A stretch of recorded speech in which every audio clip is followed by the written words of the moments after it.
Tonight, a brothel bust in Palm Beach County has Sheriff Rick Bradshaw proposing a new tactic, not just arresting traffickers, but going after the homes where these crimes happen. Yesterday, we told you how two men were arrested in Lake Worth Beach after a woman called 911 claiming she was being held captive.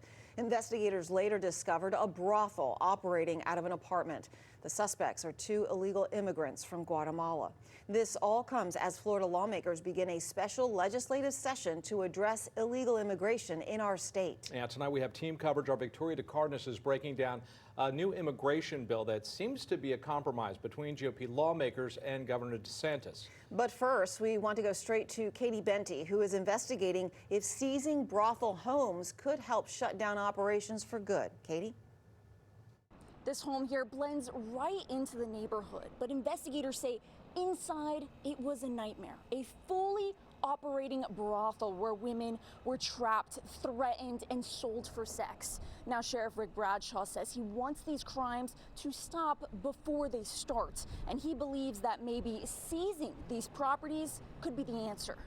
Just steps from a high school, investigators say this Lake Worth Beach home was more like a prison for two women, held against their will and forced into sex work.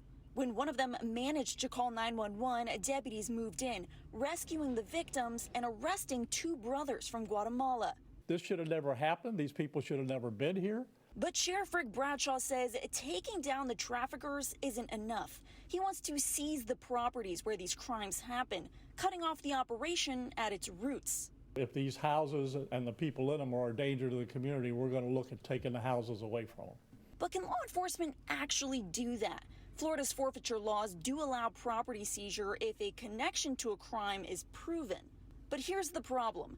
The brothers are illegal migrants who couldn't have owned this home. It really wouldn't work. They have to prove a nexus. They have to prove there was a connection that the owner of the property knew. Criminal defense attorney Mark Shiner says seizing properties for crimes like this would be a long shot. I doubt they would ever say, yeah, I knew a brothel was going on and I rented it specifically so they can have illegal sex in my home. I think the sheriff is sending a good message to people. Hey, you better keep an eye on your property. But is it going to work? Who knows? Probably not. And this isn't just one brothel. The sheriff believes others are operating in the area right now. We're going to keep on it with our task force because we're pretty sure there's other ones out there. Our CBS 12 News I-team has been investigating a separate network of brothels operating just blocks away, a criminal enterprise that won't be easy to shut down. So if the sheriff actually seizes a property, then what happens next? Who owns it? Does it get sold? Does it actually stop the crime?